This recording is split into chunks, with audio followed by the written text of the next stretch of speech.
Welcome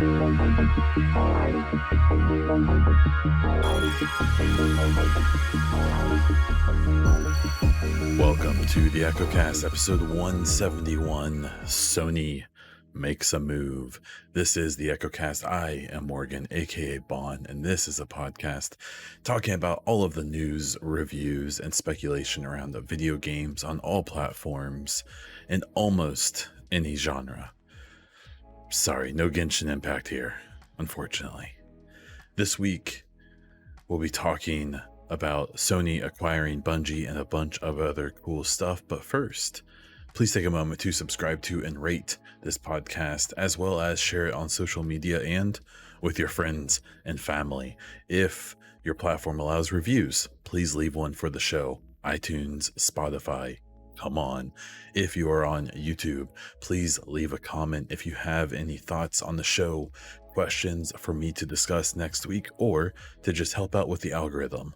Literally just say hi.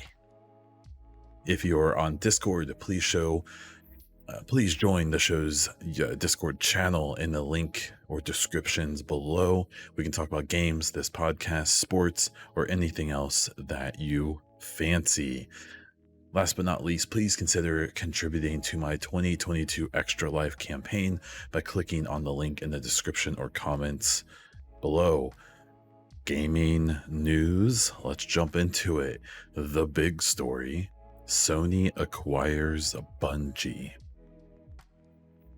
In a gamesindustry.biz article by Brendan Sinclair, the details were discussed. Quote, Sony Interactive Entertainment today announced a deal to acquire Bungie for $3.6 billion with a B dollars in the latest string of big ticket consolidation deals in the games industry. After the deal closes, Bungie will be an independent subsidiary of Sony Entertainment, SIE, run by a board of directors consisting of current CEO and chairman Pete Parsons and the rest of the studio's current management team. Sony has said that Bungie will remain a multi-platform studio with the option to self-publish and reach players wherever they choose to play. End quote. So, on the heels of the Activision deal, this doesn't seem like that big of a deal, right? Like, at least to me, because that deal was, 20 times bigger money-wise. It also incorporated a lot more studios in publishing and all of that. So what this one, this is an interesting deal to me, because rather than Sony doing a deal here where they take everything, they're basically just saying, give us a revenue stream, because it sounds like Destiny is going to continue to be multi-platform. And it's something I have in the notes later, but they've already confirmed that the next IP that is probably in conceptual stages is going to be multi-platform too. Now, that could always change. But the fact that Destiny is still going to be publishing their own, or Bungie will still be publishing themselves, means it will probably stay multi-platform. It's an interesting deal. This is a very different deal than anything Microsoft is doing. And as I've said, I think multiple weeks on this show now, it's because these two companies are doing different things. So this is a deal I kind of expected. I didn't think it would be Bungie, if I have to be honest. I genuinely expected Bungie to get acquired by Microsoft, if I have to be totally honest. And it sounds like those talks were happening, so that could have happened. For reference, I believe when Bungie bought themselves out from Microsoft, it was an $800 million deal. So I don't know what the deal was with the acquisition and the buyout. Activision, I didn't look it up. I don't know it off the top of my head. But this is it's a pretty big comeuppance to buy yourself out for 800 million and then to get bought for 3.6 billion. It shows you the market. And what I imagine is the fact that they will still be self-publishing kept that deal cheaper. I bet if Sony wanted full publishing rights, it probably would have been $4.5, $5, maybe even more $billion. So The way to consider this a little bit money wise, to me, is it makes the Bethesda ZeniMax deal for Microsoft, which included publishing, and ZeniMax was a huge publisher, for third party, even they not even their own games. That was about twice as much as this deal. So you're talking about ZeniMax with all of their studios, including Bethesda and all of their IP, for about twice as much as Bungie with Destiny and this unannounced IP. And that's it. Not to say that's it. Destiny is insanely successful and well regarded and loved. So it's like, it's, you know, Destiny is probably a more revered product today than anything that Activision or ZeniMax Bethesda was over. So, it's definitely not downing this deal. It's just the thing is, in the last 6 months, a year ago, Bungie probably would have been like $1 billion to buy, maybe 1.5. And now it's a lot more because there's competition, because of inflation, because of all this stuff that's going on. There's money out there to be spent, which raises everyone's price. And so, yeah, I mean, it's interesting.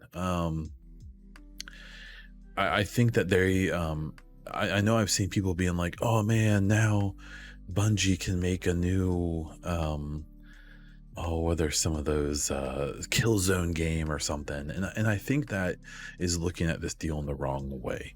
I think looking at this deal requires to understand that I honestly suspect that this deal was more for Sony to prevent Microsoft from getting them, because there's half of me that thinks that they didn't want Microsoft to get them and then make them exclusive on Game Pass, because it was already on Game Pass, which it's not now. We'll see if that comes back or not. And I know there's an angle that if Sony has their own version of Game Pass coming, which supposedly it does, I don't think it's going to be nearly as prolific as Game Pass, because I don't think for Sony it has to be. I think they can put out something less impressive and still be like, but it's awesome and you'll buy it. And we're not going to do day one games, but you'll still do it because it's Sony. You guys love us. And I don't think this deal was to be like, Bungie is ours and now only we can have Bungie. As they've said repeatedly already, it sounds like they aren't going to do that. And I know that with everyone was like, well, with Bethesda ZeniMax, Microsoft wasn't like that either. The difference is the publishing. It's the fact that they're going to publish their own games. That's a big deal, and that they're retaining that right. And again, I suspect the price had something to do with that. I bet if Sony wanted the publishing rights to Destiny and whatever comes next, it would have cost them maybe twice as much, probably at least 50% more. So that's just coming out of here, so don't take it too much for granted. I think this is a good deal for Sony. People need to realize that like Xbox probably runs at a loss, and it's because they can. They are worth, it's like 15 times more than Sony as Microsoft versus Sony. Now Xbox versus PlayStation, I'm sure PlayStation is winning that revenue battle. They sell more consoles. I don't know if they sell more games. They probably do, but then you have to look at like the meta of that and realize that Xbox is essentially a giant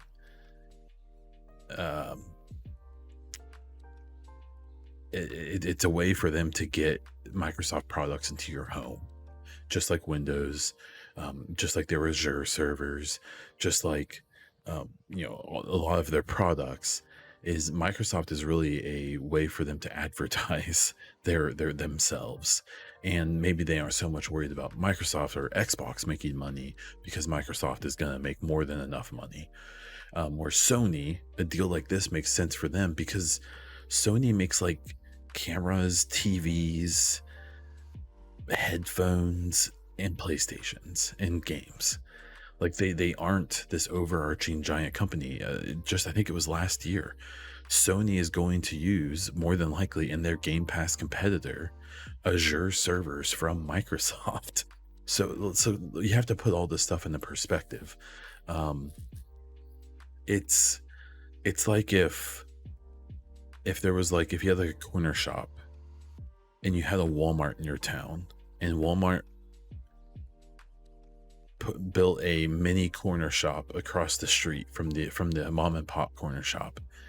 The mom and pop corner shop is competing with the new Walmart corner shop, and the mom and pop might win, and that Walmart one might lose, but the big giant Walmart store is fine. And if it makes money, then this shop's going to stay open because it's just there to be in the mind share. And that's kind of how I see Xbox. So doesn't mean Xbox isn't going to make great content and do great things, but this deal very much feels like it's playing into what I've been talking to for a long time, in that I think this is a revenue stream for Sony, and that's not a bad thing. I don't expect where Sony typically, when they acquire studios, they will kind of bring them into the fold and turn them into a new studio, essentially, to work on the things they want them to work on. This isn't going to be that. This is basically going to be, yeah, we'll support you, but do what you want, publish where you want, and that's how it's going to go. So definitely an interesting deal, in my opinion. The big question this week from everyone, or a lot of people, has been, does Xbox try to respond? Because this wasn't really a response to Activision. They're two different deals. Like, literally, like, I understand they're both acquisitions, but almost incomparable. Even the ZeniMax deal is almost not comparable to this one. And like I said before, this makes the ZeniMax deal in some ways look really good for Microsoft, because they acquired 30 IP, multiple of them being very big deals, and potentially one like Starfield being a huge deal, Redfall potentially being a big deal. Yeah, definitely interesting.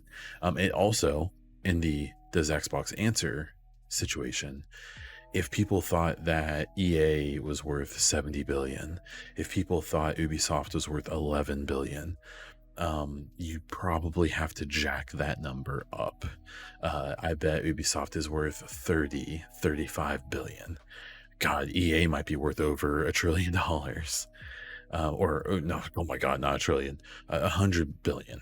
You know, it's, and from an earnings report, like, I know I've talked a lot about EA potentially getting bought up. I don't think so. Even in their earnings call they did, I think this week, they made it clear they're actually looking to acquire. They're not looking to be acquired, which makes sense. They aren't in the same situation that Activision was in, even though I think they're similar sized companies. EA quietly is kind of on the rebound in a lot of ways. We have a couple BioWare projects coming that hopefully will kind of rebound. A lot of the pressure has come off of them with FIFA and Madden and all of that, because people are so sick of these stupid NFTs. So that's definitely been an interesting, development for them. And yeah, I don't think EA is going to get acquired.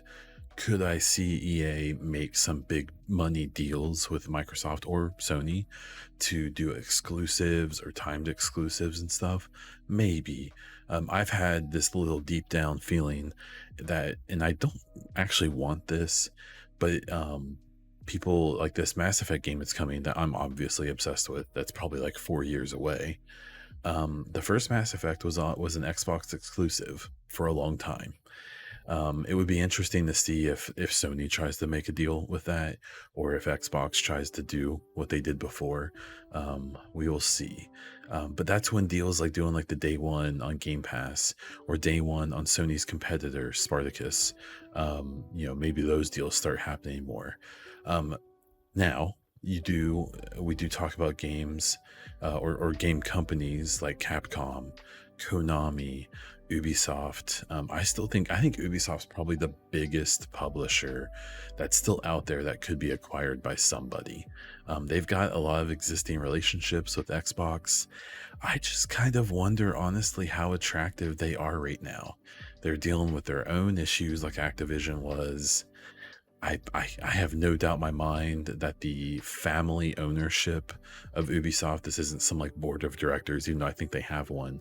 This is still a family company, so they way overvalue their own stuff. I guarantee it. Obviously, Ubisoft has under their name a ton of huge IP and franchises, but are any of them in like really good shape right now? Rainbow Six is probably the best one because it's just Siege, at this point. I know the Extraction came out. I don't think that's gonna be a long lasting thing. I mean, most of the other Tom Clancy brands have kind of lost their luster in a lot of ways. Um, I mean, Assassin's Creed is a big ticket item. Far Cry, I think, has kind of lost its luster. Either that means that someone acquiring them may think that they can get it cheaper because their shine isn't quite there at this point. But it may also mean that Ubisoft believes that they are worth a lot more than anyone is willing to pay. So that's going to be a developing thing, and I would think the most likely of the biggest people to get acquired right now would be like an Ubisoft. I could see like a Square Enix, a Capcom get picked up by Sony because of existing relationships. Konami is a really interesting one for both companies. The more I've learned about them recently, the less I think anyone wants to have anything to do with them. Obviously, the big IP that they own is Metal Gear Solid. The issue with them is that, one, they probably aren't interested in being acquired, and two, if someone does acquire them, you aren't talking about a company that like a game development company. They still have game development studios, but a huge part of their business is like hospitality and shit now, and like event stuff and pachinko machines, which are like arcade gambling machines. That's what they do now. The games are just a subsidiary. They're a secondary thing for Konami. So I don't think anyone's looking to buy Konami, but I guarantee there's talks with Konami being like, how much does that Metal Gear cost, bud? And I bet it would be a pretty penny. I bet Metal Gear as a franchise, as an IP, to buy it from Konami would be as big of a deal as Bungie. It wouldn't surprise me at all. And then you get into some weird spots where, say, like Microsoft or Sony buys the Konami IP for Metal Gear, then they try to convince, do they try to convince him to make it again? So we will have to see. He's busy with things like Death Stranding and whatever weird stuff he's coming up with now, potentially a podcast video project he's doing, and movies, and we'll have to see. So Bungie goes to Sony, but in kind of an interesting deal, so we'll have to see how that plays out. The second story here is talking about Dying Light 2, the release and reviews on that. I will take an excerpt from the review by IGN and Travis Northup, and he described the game as following in his conclusion: another in a long series, quote, another in a long series of big, ambitious games whose potential greatness is visible just beneath a grimy layer of bugs. Dying Light 2 Stay Human could very likely become a stellar zombie adventure. It's meant to be someday. For now, though, it's best added to your backlog unless your irritation with crashes and technical issues is outweighed by eagerness to dance across the rooftop in its excelling parkour. When everything works, it is an unforgettable way to explore the last city's open world and join the post-apocalyptic stories of its many weird and distinctive characters. No patch can fix the forgettable main plot or the protagonist I couldn't pick out of a police lineup after even 80 hours in issues. But Dying Light 2's streets tell their own stories. End quote. So Dying Light 2, honestly, not a franchise I'm interested in at all. I never played, actually, I do think I played the first game. I either played the first game, or I think maybe it was Dead Island I played, which I believe they made as well. And just, I'm not really into melee games. I don't mind first person, but I like shooters, not melee, hardcore, whatever this game is. I'm not a huge zombie game guy either, to be totally honest. So this just isn't really up my alley. It looks very visually stunning and impressive, but even from this IGN review, it's kind of what I've seen from a lot of people saying that it's pretty, it's fun to play. It's buggy as hell. The story doesn't matter. and the ending uh, is frustrating. I guess is very dumb if it works. Apparently, it's very buggy and stupid. So, um, not my game, not my type of thing, not something I'm honestly really interested in at all. But it seems like a game that it's for a specific slice of the pie of gamers, and for those people it's great. It sounds like if you like the first game, you'll like this game.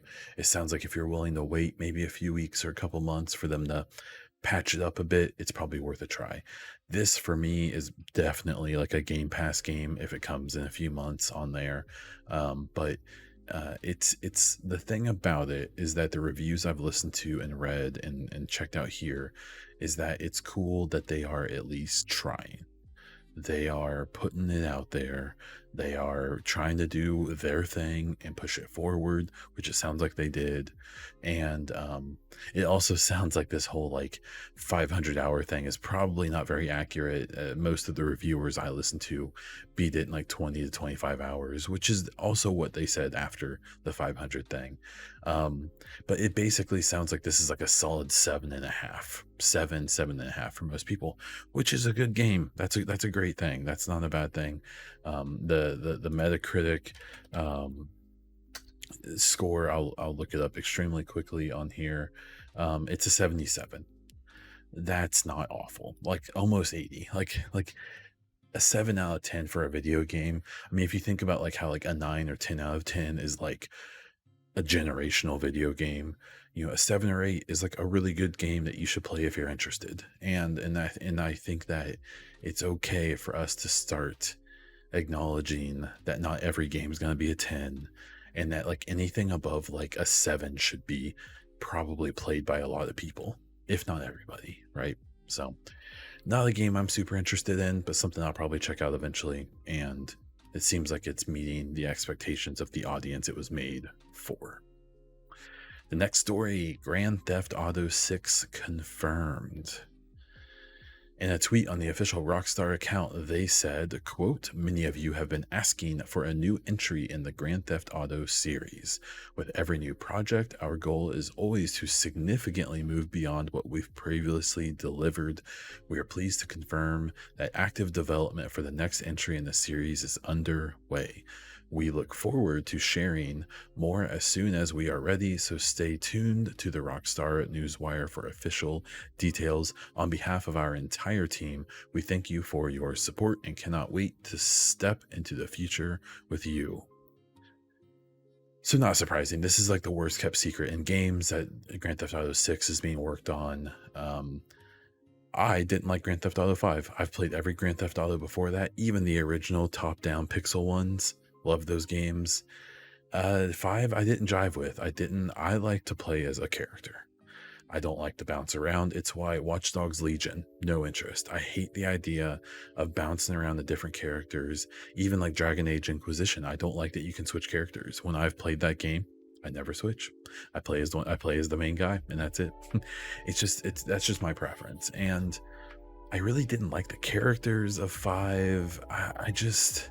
I wasn't into it. It wasn't my type of game, which surprised me. I love Grand Theft Auto games. So finding out that there's a 6 coming is really cool. You know, there's only so much we can take from this tweet.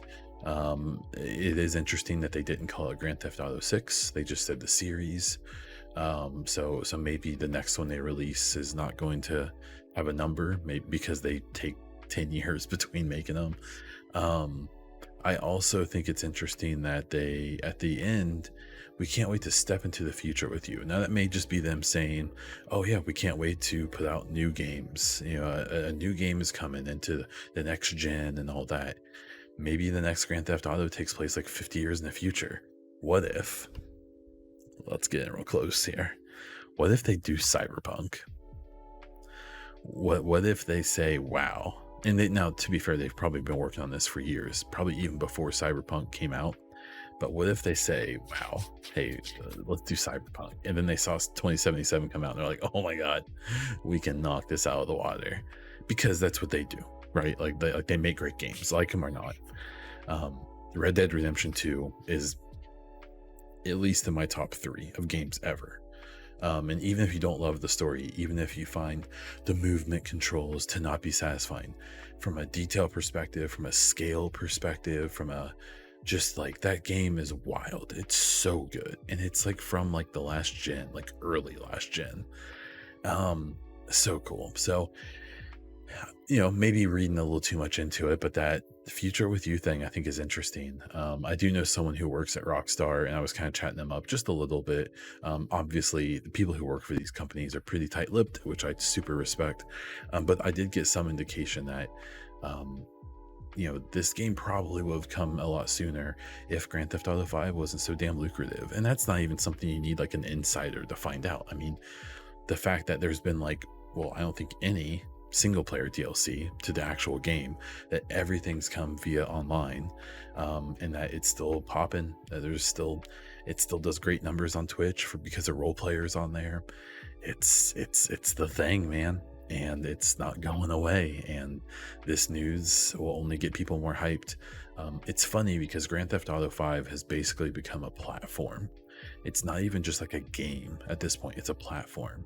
And this announcement of Grand Theft Auto 6 is almost like them announcing a new platform, a new Unreal Engine, per se. So it's a big deal. And while I'm sure this is 3 or 4 years away, it's probably not coming anytime soon. Um, them acknowledging it is a big deal. So we'll have to wait and see. I hope single protagonist, like 70 years in the future, like 100 years in the future, and it tells like a cyberpunk-ish story in a Grand Theft Auto fashion. I think that'd be really cool, and I think that they could really poke some fun at some people while they do it.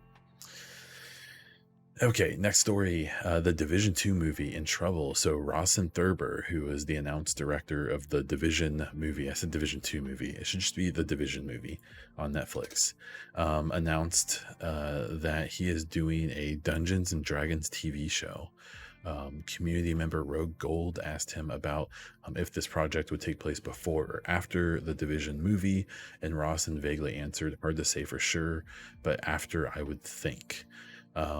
So that's interesting. That's interesting because that tells me that he probably has a general idea of when this TV show will start, and may not know when Division stuff is going to start. We were under the impression that they were, I assumed, going to be filming like now, but I don't think they are. I also believe I saw that Jake Gyllenhaal took a new role in something, in which is like filming now. So I don't know what's going on. So in theory, they need to film at like a seasonable time. Now also, they could film it in the middle of summer, and with VFX they could make it look like winter. I mean, it would bump the cost a lot, but I don't know, we'll have to wait and see. So I will have to touch base with him, and at some point this year, I was going to try to have him on the show to talk about the movie and what's going on with it, and we'll have to see if that's a thing or not, at least for now. A couple of quick stories staying with the Division.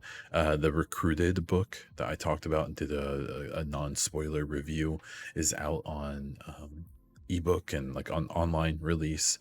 The paperback version was delayed back to March. I assume that's a supply chain issue. I highly suggest that book if you're a Division fan who cares about story.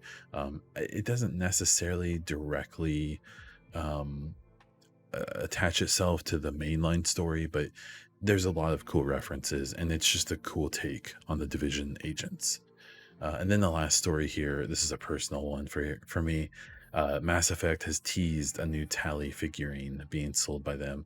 I don't think that they've done this in years and years and years. So for me, it might be I have to sleep on the couch for a couple weeks credit card purchase, but we'll have to wait and see. So if you are a fellow Tali fan from Mass Effect, keep an eye on the BioWare gear store. It seems like every month or two they have some big release, whether they re-release an old figure or what. So if you're into that and you've been drawn to this, or if you're an existing fan that also like the Division, which is where I started on here, now keep an eye out. We have a few listener questions this week. The first one will be Master Prime from Twitter. Thoughts on the BF 2042 recent announcement? So it basically looks like they're delaying a bunch of stuff they said they were going to do, and they're going to do a ton of quality of life stuff. That's great. That's awesome. Battlefield 2042 is a very good game that needs more content, and they need to remember what made that series successful in the first place.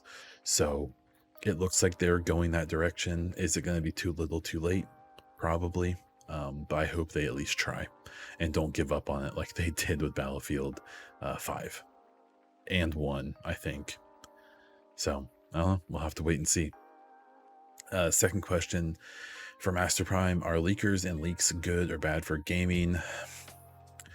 I think that from a PR perspective, they're kind of a nightmare, but they also do give name share and hype, whether it's a good thing or not.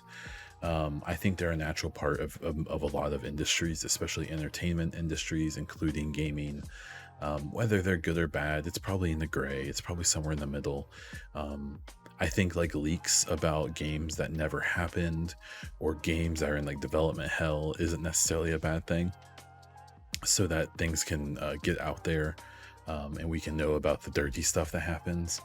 I think leaks about games that are doing okay and that it's basically just ruining someone's work, I think that sucks. I know that there's been tons of games, stories and announcements that I think would have hit harder if we didn't have them leaked, and so on and so forth. So I think it's hard to say if they're good or bad.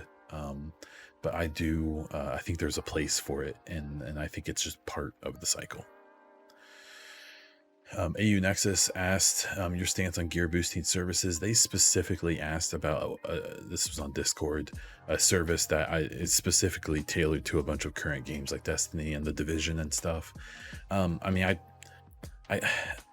if it's a game like Destiny or something like WoW or something like that, then maybe. I mean, it's up to the person's worth, whether they think it's worth it or not. I can't, like, I see Division on there, and the fact that you can like pay someone for a for a exotic or something like that, I can't imagine paying someone for gear in a game that, at least at this current moment, is basically dead for all intents and purposes. It's weird. That's a weird thing. Especially because the whole point of the game, like I don't have a bunch of the exotics because I don't want to grind the raids and stuff. It doesn't sound fun, and I don't care about that gear. I'm not even playing that game right now. So I mean, I guess if people are like in it and maybe it seems worth it to them, I think it's an individual thing. I think you're kind of a sucker if you're paying for the services. If you want me to be honest, I find a Discord. People will help you. So I think those things suck, but I don't think you're getting rid of them, unfortunately. Just Plain Steve on Discord asked, do you think Sony's acquisition of Bungie or other rumored developers is an attempt to barter with Microsoft to ensure that both platforms have access to games? I would have said maybe before. I just don't really see Sony as the bartering type. Like, I don't think Sony's going to be like, well, if you give us Call of Duty, we'll give you Horizon. Like, I don't think that's happening. I think what Sony is going to do is to try to acquire things like what they did with Bungie, to not fully acquire them, like publishing wise, but to just basically make sure they can't get locked up on Game Pass. And I think that Xbox is going to keep locking things up on Game Pass. And so whether that's good or not in the long run, I have no idea. I'm too dumb to understand that. I don't think that this is a barter situation. I don't think they're going to work together like that. I could be wrong. I don't really know if I want to be wrong or not. I have mixed feelings about that. But yeah, I don't think this is that. I think this is both companies trying to make sure that they can have great games on their service, because I think the handful of exclusives that they both have that everyone loves won't be enough in the long run, especially as they start competing with outside companies like Tencent and Vivendi and stuff like that, Embracer Group, places like that, Google and Amazon. So yeah, I don't think it's a barter, but I think that there's a lot of purpose behind their acquisitions. Rod Grani on Discord asked, with Sony planning to launch quite a few live service games over the next years, I believe the number is 10, what IP or type of game would you be most excited about, especially if there's a possibility of it being cross-platform? So I know it's like a meme in the Sony world. I loved Killzone. I actually don't think the games are that great, but the aesthetic and like the idea behind them is really cool. So a game like that in that world would be interesting. Um, yeah, I don't know. I don't. I'm so disheartened. Like I don't like live service games are something like if I find out a game is live service now, I kind of lose some interest in it at this point.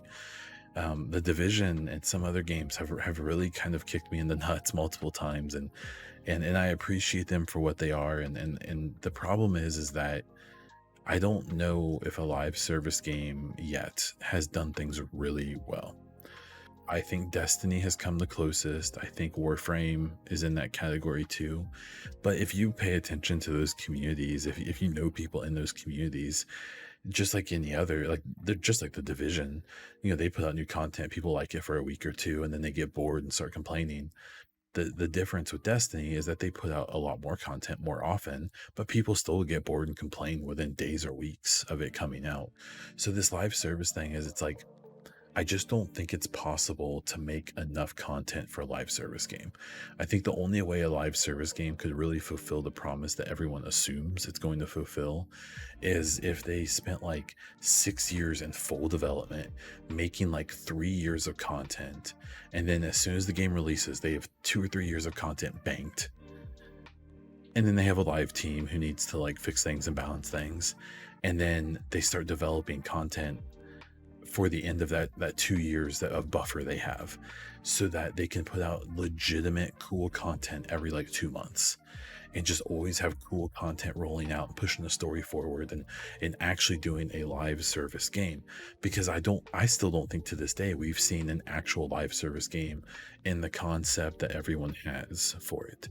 Again, I think Destiny, I think even Warframe, I think just had a huge content drought. I think those games, and then you see games like Outriders and The Division and these other games that have basically just fumbled. I know Outriders wasn't a live service game. It was. They just didn't make any more stuff for it, even though I think there is a DLC coming or it came out. I have no idea. But that idea of these games that, Anthem and, all these games that are supposed to be live service, but I don't think anyone's even hit the formula yet, the idea that we have for it. And so it's ambitious to do 10 of those, because so far, there's been like 10 or 15 released, and none of them have done a very good job of what they're supposed to do. So that almost feels like Ubisoft kind of thinking to me, trying to hit a trend like 5 years too late, but it's also Sony. So if someone can pull it off purely on fandom and loyalty, maybe they can. I want MAG back. MAG, Massive Action Game. Make that a live service game. I'll buy a PlayStation to play some of that. That game wasn't very good, but the concept was really cool, especially for the time. So thank you all for your questions. If you have any questions, I put out a thing on my Twitter @BonDiesel or @TheEchoCast that you can respond to with questions every week. In my Discord, you can jump in there and ask questions. In the YouTube comments, feel free to put questions in there. And thank all 4 of you for asking. So a quick content update. I have discontinued my Patreon page. So if you noticed at the beginning, I didn't call people out. Basically, I just felt guilty about taking money and not feeling like I earned any of it. I'm putting out like 3 or 4 podcasts a month. I stream, 2 or 3 times a week if I'm lucky.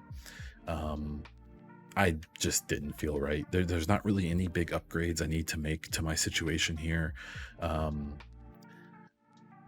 I just didn't feel right taking the money anymore. So if you were a Patreon, thank you so much for the months or years that you supported. There were multiple people who were around for a long time. Thank you so very much.